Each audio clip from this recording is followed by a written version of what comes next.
Praise the Lord. आप सभी का प्रभु यीशु मसीह के नाम से मैं स्वागत करता हूं। हमारा जो वीडियो है सावधान, ये वीडियो को काफी लोगों ने देखा और सावधान हो गए गलत तरीके के प्रचारों से, जिसके द्वारा शैतान चर्च में लोगों को बहकाना चाहता है परमेश्वर के वचन को ट्विस्ट करके। तो सावधान सीरीज का ये पहला वीडियो है जहां पर हम पंथ को एक्सपोज करेंगे, पंथ और कल्ट्स का पर्दाफाश करेंगे। तो आज इस वीडियो में हम एक बयान के बारे में देखेंगे जो काफी समय से लोग हमारे फेसबुक पेज में पूछ रहे हैं और काफी चर्चेस में इसकी चर्चा हो रही है और काफी लोग इसको अपने फेसबुक में भी पोस्ट कर रहे हैं। तो बयान ये है कि जीसस ये नाम पेगन यानी कि गलत नाम है, सही नाम नहीं है। सही नाम हिब्रानी भाषा से, हिब्रू भाषा से आता है याशुआ, और लोग कहते हैं कि याशुआ इसी नाम से प्रार्थना करना चाहिए, यही नाम सत्य नाम है खुदा का, और जीसस ये नाम गलत है। तो इस बयान के ऊपर थोड़ा हम नजर डालेंगे और इस बयान के साथ साथ लोग और भी बातें कहते हैं कि जे ये शब्द हिब्रू यानी हिब्रानी भाषा में और यूनानी भाषा ग्रीक में नहीं है, 400-500 साल पहले ही आया है। तो JESUS ये जो नाम है वो ओरिजिनल नाम नहीं है जीसस का, तो हमें वो नाम यूज नहीं करना चाहिए। अगर हम कहते हैं कि वो यूज करना है, ट्रांसलेशन में यशुआ से जीसस हुआ है, तो हमको कहते हैं कि यदि आपका नाम फ्रांसिस है तो वो कोई भी भाषा में बदलेगा नहीं, वो फ्रांसिस ही रहेगा। अगर आपका नाम संतोष है तो वो संतोष ही रहेगा, कोई भी भाषा में बदलेगा नहीं, ऐसा कहते हैं। सबसे पहला हम इस बयान को गहराई से समझने से पहले हमें ये जानना जरूरी है कि क्या ये बयान को रखने वालों को ये पता है कि वो जाने अनजाने में हिब्रू रूट मूवमेंट नाम के एक पंथ की शिक्षा को बढ़ोतरी दे रहे हैं और बढ़ावा दे रहे हैं। जी, आपने सही सुना। जो लोग बयान करते हैं कि जीसस ये नाम इस्तेमाल नहीं करना है, इब्रानी भाषा यशुआ या होशुआ या फिर याहोशुआ इसी नाम से प्रार्थना करना है, वो लोग इनडायरेक्टली न जाने और जाने वो हिब्रू रूट्स मूवमेंट नाम का एक कल्ट पंथ का शिक्षा को वो बढ़ा रहे हैं। तो सबसे पहले मैं आपको बताना चाहूंगा ये हिब्रू रूट मूवमेंट क्या क्या मानते हैं। उनका मानना बहुत ज्यादा है। वो ये मानते हैं कि जो क्रिश्चियनिटी है वो यहूदी से भटक गए हैं। वो मानते हैं रोमियो का जो कल्चर है और यूनानियों का जो कल्चर है, ग्रीक का कल्चर है, इसके वजह से क्रिश्चियनिटी करप्ट हो गया है। न्यू टेस्टामेंट को यानी कि नए नियम को सिर्फ और सिर्फ आप इब्रानी भाषा में ही समझ सकते हैं, और वो भी यही कहते हैं कि आपको जीसस नहीं कहना है, या तो आपको यशुआ, यहोशुआ, याहोशुआ ये सब कहना है। और इतना ही नहीं, ये हिब्रू रूट मूवमेंट ये भी सिखाते हैं कि आपको सैबत फॉलो करना पड़ेगा, पुराने नियम के फीस्ट त्योहारों को मनाना पड़ेगा। उसके अलावा वो कहते हैं कि डाइटरी लॉज जो होते हैं यहूदियों का वो भी फॉलो करना पड़ेगा। तो बहुत सारे चीजें जो है आपको पता चलेंगे हिब्रू रूट्स मूवमेंट के बारे में। अगर आप पढ़ेंगे तो हमारे डिस्क्रिप्शन में हमने एक लिंक प्रोवाइड किया है हिब्रू रूट मूवमेंट के बारे में जानने के लिए। तो जितने भी लोग ये बयान को बढ़ावा दे रहे हैं और बांट रहे हैं और फेसबुक में डाल रहे हैं कि आपको जीसस नाम से प्रार्थना नहीं करना है, सिर्फ और सिर्फ इब्रानी भाषा, हिब्रू भाषा या होशुआ इस नाम से प्रार्थना करना है, वो ये नहीं जानते हैं कि शैतान कितने सटीक तरीके से, कितने चालाकी से, धीरे से उनके अंदर ये हिब्रू रूट मूवमेंट का बीज बो रहा है। वो बहुत ही शातिरपना से, बहुत ही चालाकी से वो लोगों के अंदर, कलीसिया के अंदर गलत शिक्षा को ले आ रहा है। और जैसे हमने सावधान वीडियो में कहा, शैतान जो है यही तरीका ढूंढता है, वो वचन को गलत तरीके से तोड़ मरोड़ कर आपको प्रस्तुत करेगा। और वही चीज हम देखते हैं कुलुसियों की किताब 2 अध्याय 8वां वचन में हम पढ़ते हैं, जहां पर वहां पर चेतावनी दी जाती है। 8वां वचन, चौकस रहो कि कोई तुम्हें उस तत्व ज्ञान और व्यर्थ धोखे के द्वारा अहेर ना कर ले जो मनुष्य के परंपराई मत और संसार की आदि शिक्षा के अनुसार है, पर मसीह के अनुसार नहीं। तो बाइबल हमको सावधान रहने के लिए, चौकस रहने के लिए कहती है कि लोग हमको भरमाएंगे ऐसे तत्व ज्ञान, बेकार की फिलॉसफी से। तो शैतान जो है बहुत ही चालाकी से जो है उनको बहका रहा है, जिनको ज्ञान नहीं है। लोग आज इंटरनेट का इस्तेमाल कर रहे हैं और शैतान भी इंटरनेट का इस्तेमाल करके उसी जरिए से लोगों को कंफ्यूज कर रहा है। और जो लोग ये बयान को बढ़ावा देते हैं कि आपको जीसस का नाम इंग्लिश में नहीं बोलना, सिर्फ इब्रानी भाषा में बोलना है, वो ये कहते हैं इनडायरेक्टली जो हिब्रू भाषा है, इब्रानी जुबान जो है वो डिवाइन लैंग्वेज है, यानी कि हिब्रू परमेश्वर की भाषा है। लेकिन जब हम बाइबल पढ़ते हैं, बाइबल में ऐसी कोई भी सफाई नहीं है, ऐसा कोई भी एविडेंस और प्रूफ नहीं है यह साबित करने के लिए कि हिब्रू भाषा यानी इब्रानी भाषा वो डिवाइन लैंग्वेज है या फिर खुदा का भाषा है। और कहीं पर भी हम पूरे बाइबल में या नए नियम में ये नहीं पढ़ते हैं कि बाइबल हमको सिखाती है कि आपको सिर्फ यीशु का नाम इब्रानी जुबान में ही लेना है, यूनानी जुबान में लेना है या फिर कोई स्पेसिफिक लैंग्वेज में लेना है। क्यों मैं ये कह रहा हूं? क्योंकि जब हम पुराने नियम में आते हैं, पुराने नियम में जब खुदा ने चाहा कि उनका नाम ठीक उसी प्रकार बोलना चाहिए जैसे वो चाहते हैं, तो उन्होंने खुद मूसा से कहा कि मेरा नाम जो है मैं हूं जो हूं, I am what I am. और ये नाम से खुदा ने अपने आप को प्रस्तुत करने के लिए मूसा से कहा, जिसको हम याह्वे कहते हैं और उसको टेट्राग्रामेटोन में YHWH करके कहते हैं। तो पुराने नियम में जब खुदा को जरूरी था कि वो स्पेसिफिक, वो नियुक्त नाम से उनको लोग पहचाने, तो उन्होंने कहा। लेकिन नए नियम में कहीं पर भी खुदा ने और यीशु ने ये नहीं कहा कि मेरे नाम को तुम्हें सिर्फ इब्रानी जुबान में ही लेना है। जो लोग ये बयान करते हैं, क्या वो लोग ये कहने की कोशिश कर रहे हैं कि हमारा जो खुदा है वो सर्वशक्तिमान नहीं है, वो सिर्फ एक पर्टिकुलर लैंग्वेज, एक पर्टिकुलर निर्धारित भाषा से वो सीमित है? अगर ये सोच है तो हमारा बाइबल का खुदा और कुरान के अल्लाह में क्या फर्क है? क्योंकि जब हम हमारे मुसलमान भाइयों से बात करते हैं, वो हमें कहते हैं कि यदि आपको कुरान समझना है तो तुम्हें अल्लाह की भाषा समझनी होगी जो है अरबिक। क्या उसी प्रकार आज क्रिश्चियंस ये धोखे में जा रहे हैं कि यदि आपको बाइबल के खुदा को जानना है, बाइबल के संदेश को समझना है, तो आपको इब्रानी जबान आना चाहिए? हमारा खुदा, बाइबल का खुदा एक पर्टिकुलर लैंग्वेज, एक निर्धारित भाषा का विशेष प्रभाव में रहने वाला खुदा नहीं, और उसी लैंग्वेज को मेरा भाषा है कहने वाला खुदा नहीं है, और ये बिल्कुल गलत है। दूसरा पॉइंट, जो पूरा नया नियम है दोस्तों, ये पॉइंट आप ध्यान से सुनिए। ये पूरा जो नया नियम है, खुदा ने, यीशु ने खुद अनुमति दिया कि वो ग्रीक भाषा में, यूनानी भाषा में लिखा जाए। यदि यीशु मसीह खुदा चाहता था कि वो सिर्फ इब्रानी जबान में लोग उनका नाम ले, तो खुदा नए नियम को भी इब्रानी जबान यानी हिब्रू जबान में ही लिखवाते थे। तो क्यों यीशु मसीह ने, खुदा ने नए नियम को ग्रीक यानी कि यूनानी भाषा में लिखवाया अपने चेलों के द्वारा और अपने प्रेरितों के द्वारा और अपने सेवकों के द्वारा? यदि कुछ लोगों को पूछेंगे जो हिब्रू रूट मूवमेंट वाले हैं, वो कहते हैं कि ओरिजिनली जो न्यू टेस्टामेंट है वो हिब्रू लैंग्वेज में, इब्रानी जबान में लिखा गया था। और मेरे वीडियो को देखने वाले कुछ लोग ये भी सोचते होंगे मन में कि ओरिजिनल नया टेस्टामेंट जो है वो हिब्रू में लिखा होगा, लेकिन हमारे पास वो नहीं है।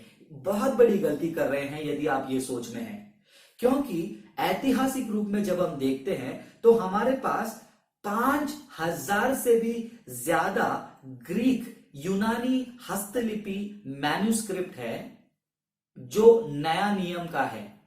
तो क्या हम ये कहने की कोशिश कर रहे हैं वो 5000 से भी ज्यादा ग्रीक मैन्युस्क्रिप्ट गलत है, यूनानी हस्तलिपि गलत है? अगर है तो हम बाइबल की रिलायबिलिटी के ऊपर सवाल उठा रहे हैं। हम ये सवाल उठा रहे हैं कि जो खुदा है वो अपने भाषा को संभाल नहीं पाया। हम खुदा कैसे सर्वशक्तिमान हो सकता है? हम खुदा की खूबी के ऊपर खुदा के स्वरूप और खुदा के एट्रीब्यूट के ऊपर हम सवाल उठा रहे हैं यदि हम कहते हैं कि यहोशुआ इसी नाम से हमको प्रार्थना करना है। क्या हम मुसलमानों के जैसा ये कहने वाले हैं कि हमारा नया नियम करप्ट हो चुका है, बदल गया है, खो चुका है? यदि आप ये कहते हैं कि आपको सिर्फ हिब्रू जबान में यीशु का नाम लेना है, तो आप ये कह रहे हैं कि जो ग्रीक में लिखा है वो गलत है, ग्रीक में लिखा है वो गलत है, तो 5000 मैन्युस्क्रिप्ट्स भी गलत है और खुदा उसको हिब्रू भाषा में प्रिजर्व नहीं कर पाया और हमारा हिब्रू न्यू टेस्टमेंट खो गया है। आप और मुसलमानों में क्या फर्क है? मैं विश्वास करता हूं खुदा जानता है, वो ग्रीक के द्वारा ही लोगों से उस समय में बात करना चाहता था, क्योंकि परमेश्वर जो है वही भाषा को इस्तेमाल करना चाहेगा जो भाषा लोग समझते हैं। और परमेश्वर नए नियम के दिनों में ये अच्छे तरीके से जानता था कि वहां पर बहुत बड़ा राज्य रोमियो का राज्य था और यूनानी और लैटिन और एरामिक ये बहुत ही भारी संख्या में लोग बोलते थे। सबसे ज्यादा यूनानी भाषा, ग्रीक भाषा और लैटिन भाषा लोग ज्यादातर बोलते थे। तो क्या ये सही नहीं होगा खुदा के लिए वो भाषा में बात करे जहां पर लोगों तक संदेश बहुत जल्दी से पहुंचे? इनफैक्ट ये कितना स्ट्रॉन्ग हिस्टोरिकल प्रूफ है वो भी हम देख सकते हैं। पुराना नियम, ओल्ड टेस्टामेंट की अगर हम बात करेंगे, वो ओल्ड टेस्टामेंट भी यीशु मसीह के लगभग 200 साल से भी पहले, यीशु मसीह के लगभग 200 साल से भी पहले जो है पुराने नियम को यूनानी भाषा, ग्रीक भाषा में ट्रांसलेट किया गया था और उसको हम सेप्टुजिंट कहते हैं, जो पुराना नियम है ग्रीक भाषा में। तो परमेश्वर जब जब चाहे, जो जो भाषा में चाहे, उस भाषा में वो लोगों से बात कर सकता है। और यीशु मसीह के पैदाइश के 100-200 साल पहले से लेकर और यीशु मसीह के पैदा होने के दिनों में, उनके सेवा के दिनों में और प्रेरित पौलुस के सेवा के दिनों में यूनानी भाषा बहुत फैला हुआ था और वही भाषा के द्वारा खुदा ने लोगों से बात किया। अगर खुदा कल किसी से दर्शन में बात करता है तो वो ये नहीं कहेगा कि तुम इब्रानी भाषा समझ के आओ, तुम इब्रानी भाषा को समझो तो ही मैं तुमसे बात करूंगा, नहीं या तो नहीं करूंगा। हमारा खुदा अल्लाह नहीं है, हमारा खुदा याहवे है, जीसस है। वो लोगों के भाषा को समझता है और लोगों के भाषा में बात करता है। जब खुदा ने दुनिया में इतने सारे भाषा को अनुमति दिया है तो वो एक पर्टिकुलर भाषा में चिपके नहीं रहेगा। वो लोग जो भाषा समझते हैं उन भाषा के साथ वो बात करेगा। इनफैक्ट अगर आप मत्ती की किताब 28वां अध्याय 19वां वचन में पढ़ते हैं, जहां पर प्रभु यीशु मसीह आज्ञा देते हैं तुम जाकर सभी जाति के लोगों को चेला बनाओ। जब वचन कहता है कि सभी जाति, तो वहां पर आप पूरे दुनिया में ये एक्सपेक्ट नहीं करेंगे, ये नहीं चाहेंगे कि सब लोग इब्रानी भाषा, हिब्रू भाषा ही बोलें। तो सब लोग अलग अलग भाषा बोलेंगे तो उनके हिसाब से सुसमाचार प्रचार किया जाएगा।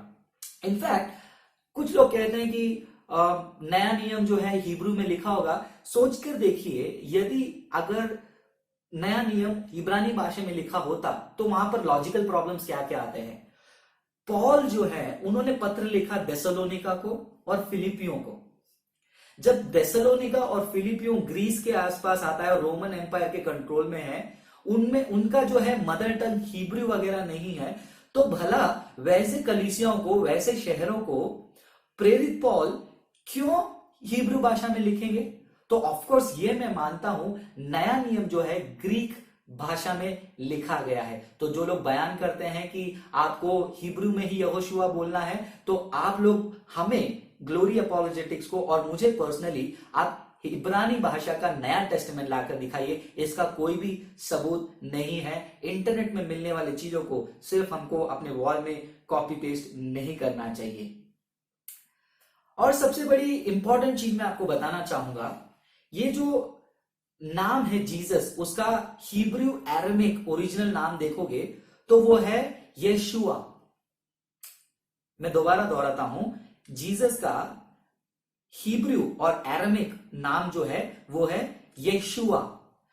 ये यशुआ नाम जो है डॉक्टर माइकल ब्राउन, जो यहूदियों के सवालों का जवाब में उन्होंने 4 volume answering Jewish objection 4 volume उन्होंने किताब लिखा है। वो खुद यहूदी थे और वो खुद स्कॉलर हैं इब्रानी लैंग्वेज में। वो कहते हैं, और बाइबल में भी इसका सबूत है, कि 27 बार पुराने नियम में यहोशुआ ये शब्द का जिक्र है। और मैं आपको ये भी बताना चाहूंगा मेरे प्रिय भाई बहनों, ये जो नाम है यशुआ और यहोशुआ, ये कोई अनकॉमन नाम नहीं है, मतलब कोई विचित्र नाम नहीं है। पुराने नियम के दिनों में और यीशु मसीह के दिनों में, बाइबल के दिनों में, यशुआ यानी यहोशुआ ये नाम साधारण नाम था। ये नाम से यीशु के अलावा, यीशु मसीह के अलावा आप बाइबल में और 6 व्यक्ति को इसी नाम से आप जान सकते हैं। उदाहरण के तौर पर कोलोसियों की किताब 4 अध्याय 11 वचन, जो प्रेरित पॉल के साथी थे, हम उस यहोशुआ के बारे में भी जान सकते हैं जो मूसा के बाद इस्राएल के लोगों को उस मिस्र देश से चलाकर लेकर जा रहे थे। वो एक यहोशुआ है, वो है दूसरा। आप उसको यहोशुआ की किताब में पढ़ सकते हैं। तीसरा एक यहोशुआ है जो बेतलेमेश का है, जो शामुएल भविष्यद्वक्ता के दिनों में रहा करता था। वो यहोशुआ के बारे में आप पहला शमूएल 6 अध्याय वचन 14 से लेकर 18 तक पढ़ सकते हैं। चौथा एक यहोशुआ था जो यरूशलेम का गवर्नर था, मुख्य था जोसिया राजा के राज्य के समय में, और उनके बारे में आप पढ़ सकते हैं दूसरा राजाओं का किताब 23वां अध्याय 8वां वचन। और 5वां जो यहोशुआ था वो महायाजक था, हाई प्रीस्ट था भविष्यद्वक्ता नेहमिया के दिनों में। और ये यहोशुआ के बारे में आप एजरा की किताब 3 अध्याय 2 वचन में पढ़ सकते हैं, हग्गई की किताब 1 अध्याय 1 वचन और 12वां वचन, हग्गई 2 अध्याय 2 वचन और 4 वचन, और जकरिया के पुस्तक में 3 अध्याय वचन 1 से लेकर 9, और जकरिया 6 अध्याय वचन नंबर 11 में हम पढ़ सकते हैं। तो मैं आपको ये बताना चाह रहा हूं, ये जो यशुआ या फिर यहोशुआ ये जो नाम है वो बाइबल के दिनों में विशेष नाम नहीं है, ये नाम कॉमन है। जैसे आज मान लीजिए विजय ये कॉमन नाम है, वैसे ही बाइबल के दिनों में यहोशुआ ये कॉमन नाम है, और ये कोई विशेष नाम नहीं है जिससे यहूदी लोग भड़क जाएं और रोमियो लोग भड़क जाएं। ये नाम का मतलब है यहोवा गिव सैल्वेशन, यहोवा छुड़ाता है, लेकिन वो कोई विशेष नाम नहीं है बाइबल के दिनों में। मैं बोल रहा हूं जब तक वो यीशु मसीह के लिए अप्लाई नहीं किया गया। तो ये जो वर्ड जीसस है वो हमको इंग्लिश बाइबल में कहां से मिलता है? अगर आपको याद है, थोड़े समय पहले मैंने कहा था यीशु मसीह के 100-200 साल पहले ही पुराने नियम को ग्रीक यूनानी भाषा में ट्रांसलेट किया गया था, जिसको सेप्टुअगिंट कहते हैं।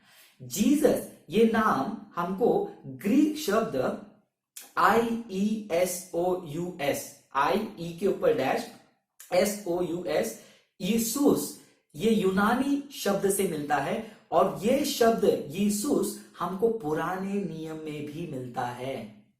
अगर आप पुराना नियम सेप्टुअगिंट देखोगे ग्रीक ट्रांसलेशन वाला, तो आपको यीशुस ये नाम मिलेगा जो इब्रानी जुबान में यशुआ है। और ये जो इब्रानी शब्द यशुआ है, जब उसको ग्रीक में ट्रांसलेट किया गया तो वो हो गया यीशुस, और उसको जब लैटिन में ट्रांसलेट किया गया तो हो गया IESUS, यीशुस। और जब उसका जर्मनाइज्ड वर्जन हुआ तो ये जो प्रोनाउंसिएशन है, जो उसको बोलने का तरीका है, यीशु, यरूशलेम और यीशुस, तो बोलते समय जो जर्मनाइज्ड प्रोनाउंसिएशन होता है इंग्लिश वालों के लिए भी वो ज हो गया। सो यहोवा, यहोवा की जगह यहोवा, यरूशलेम, जीसस, ऐसे ये जीसस का नाम आया।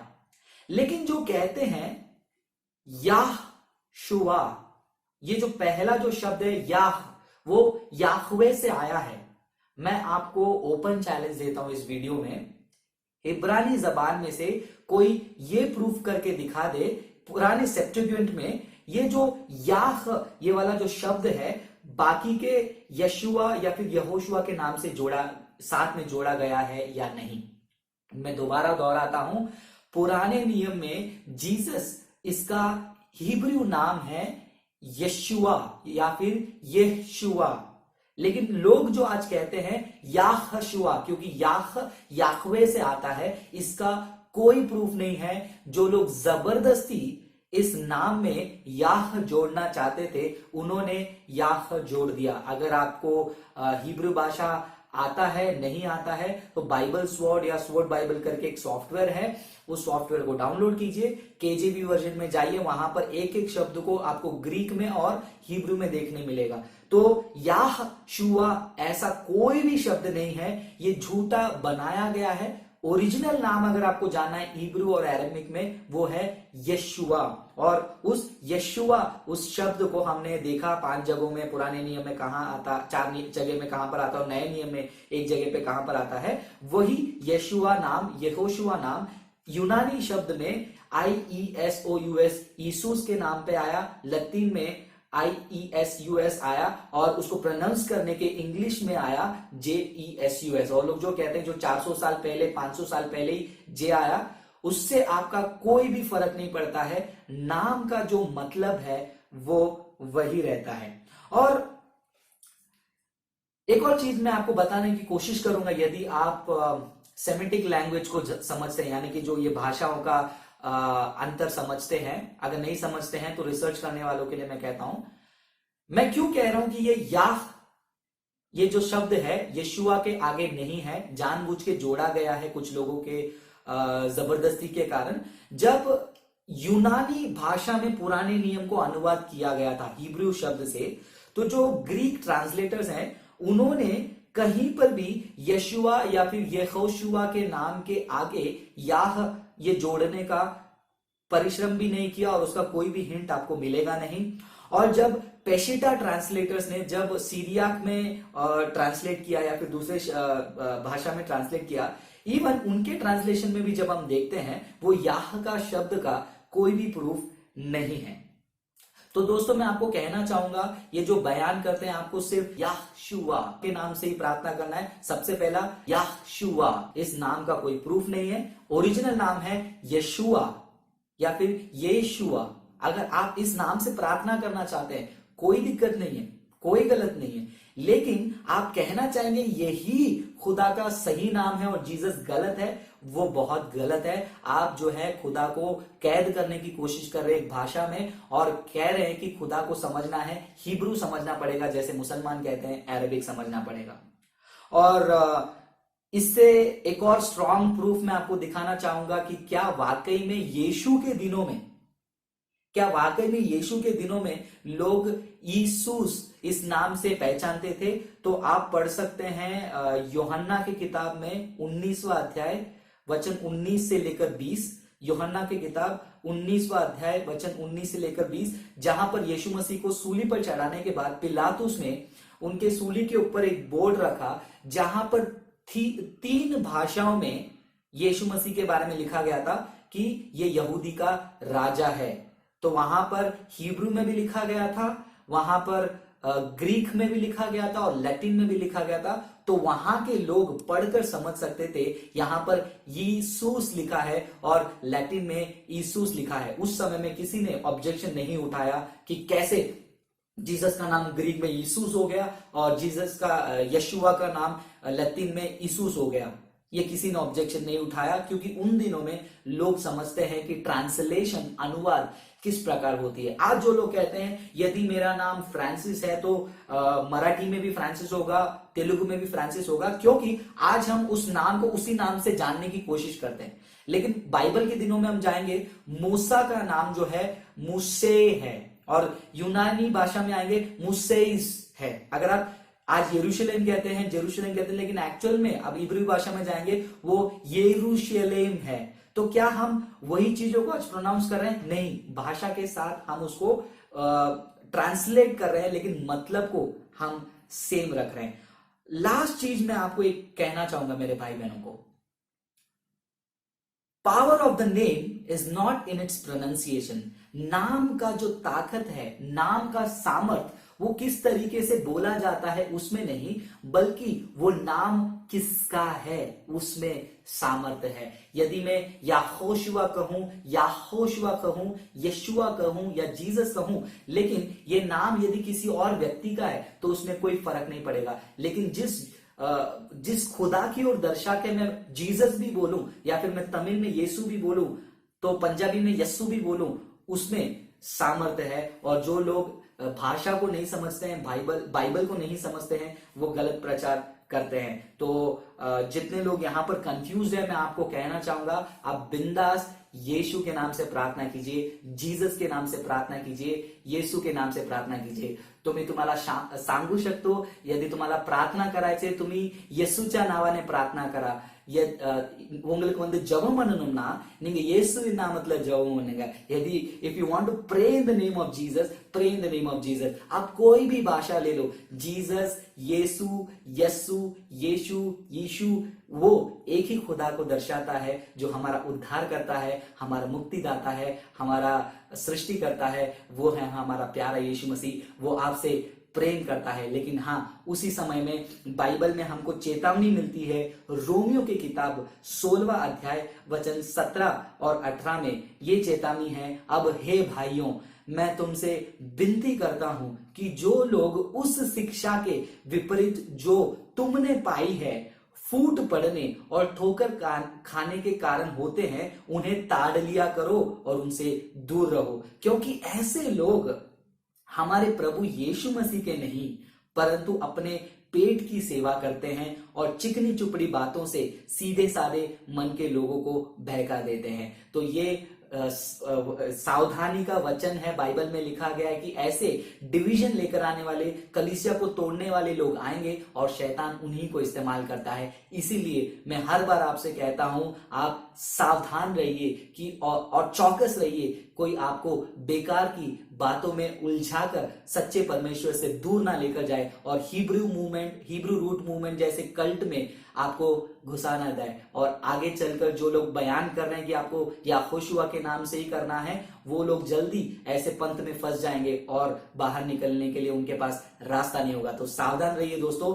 क्या आपको यहोशुआ के नाम से प्रार्थना करना है, आपको यीशु के नाम से प्रार्थना करना है, जीसस के नाम से प्रार्थना करना है, आपकी मर्जी। लेकिन मैं ये कहूंगा, यहोशुआ इस नाम से प्रार्थना मत कीजिए, क्योंकि यहोशुआ ये नाम पूरे बाइबल में कहीं नहीं है।